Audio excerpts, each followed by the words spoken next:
पार होबा के वास्ते नावड़ा की जरूरत, नावड़ा के बिगर नदी पार न हो सकती।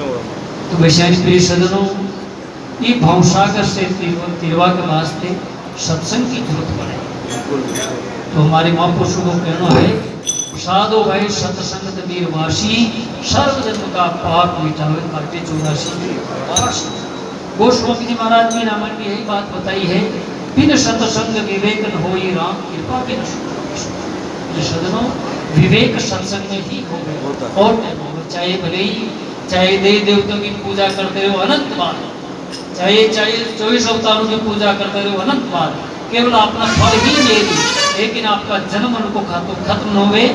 पर भारती जी महाराज तो प्रकाश डालियो कि जन्म मरण को खातो तो खत्म गुरुदेव ही कर सके। कोई भी देवता की ताकत बोल या बीमारी मिटा सके।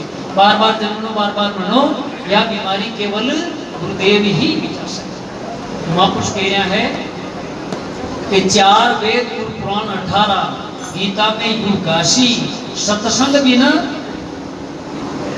मुक्ति न होवे, निर्भय पद में पास। तो प्रिय सदनों, सत्संग उनकी करनी, महापुरुषों की करनी, विद्वानों की करनी।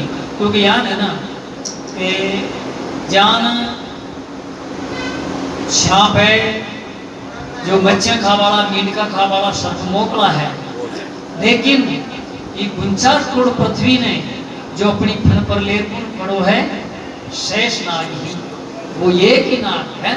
कोई दूसरा तो कई है कि भाई मींढका और मच्छियां खा रहा है। तो विषयान ही है, पेट भरवा के वास्ते आडंबर बनाने जो है ने। तो प्रिय सजनों, कोई ब्रह्मनिष्ठ ब्रह्म स्रोत ही गुरुदेव की शरण में जाबा से अपना जीवन को कल्याण हो। प्रिय सजनों, लेकिन इस जगत का नाटक चाटक से जीवन को कल्याण आज हो गए।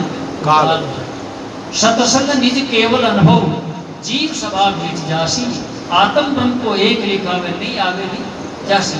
आत्मा का कभी नहीं तो जन्म होता है, न आत्मा की कभी मृत्यु होती है। जो भ्रांति है महापुरुषों का संगम से वह भ्रांति बीत है। देह ध्यास, जब अपने देह को मानने से कि मैं जन्मता हूँ, मैं मरता हूँ, मैं दुखी हूँ, मैं सुखी हूँ, मैं करता हूँ, मैं बोलता हूँ, जो दूसरा का धर्म ने धारण करवा से बार बार 84 बार बार बार जावे। तो महापुरुष भी ने निश्चय करा देवे कि जन्म मरनी का धर्म है, और भूख प्यासे प्राणों का धर्म है। कदा बोलता सीधाबाज का धर्म है, तू तो सभी का दृष्टा है, तू तो सभी का राजाओं का राजा है। ऐसी निश्चय कद हो गई, कोई महापुरुष नहीं समझता है। क्यों है, तन मन धन कर अर्पण कर सेवे, समझ यथार्थ भाषी, सत्संग वचन हृदय में हमारे हजार अमर राशि। तो प्रिय सदनों, अंत्यक्रम शुद्ध कद हो गए कि महापुरुषों की तन से, मन से, धन से, वचन से निष्काम भाव से सेवा करें। यो भाव न रखे जो गुरु जी की सेवा करें, जो अपन ज्ञान सुना दे ही, माता पिता की सेवा करें, आशीर्वाद दे ही, दे या न दे, वे अपन ज्ञान सुनावे या न सुनावे, अपनो फर्ज निष्काम भाव से सेवा करे।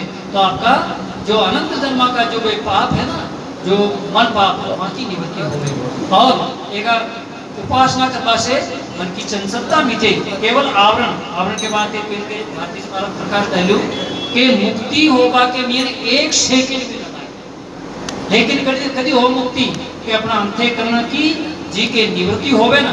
भी के कई पहचान है, कि या पहचान है कि भी के अंदर में ऐसी लगनी लागे कि वो जीव कई है, वो ईश्वर कई है, वो ब्रह्म कई है, पूरा जगत प्रपंच कई है। ऐसी जी के अंतःकरण में लगने लागे को कोई महापुरुष मिले तो हमारा सुखमन बोध करा देवे।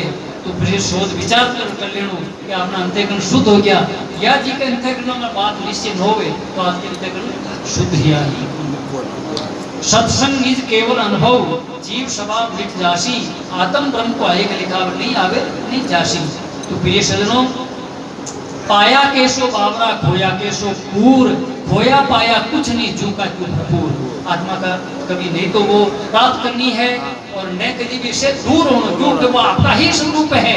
जितना भी अवतार है, जितना भी देवता, जितना जो अपना प्रपंच दिख रहा है, ये आपको ही स्वरूप है, आपसे कोई भी अलग है नहीं। अगर कोई मूर्खानंद कह देवे हमारा सदगुरु महाराज अलग है, हमारा परमात्मा अलग है, मैं कुछ अलग हूँ, नहीं तो कोई अलग भी और अलग हो सके, वह भ्रांति सत्संग में बैठने से ही मिलते है। तन मन धन अर्पण कर सेवे समझ यथार्थ भाषी, यथार्थ अपना शब्द को बोध हो जाए, यथार्थ ज्ञान कि सर्व खलविंदम ब्रह्म, ऐसे भी कि निश्चय हो जाओ कि सत्य वो एक ही परमात्मा है, अलग अलग हो सकते। तो मैं हमारी वाणी नटे ही विराम दूं। हाँ अब है ना जो टाइम बहुत कम रह गयो है, आप लोग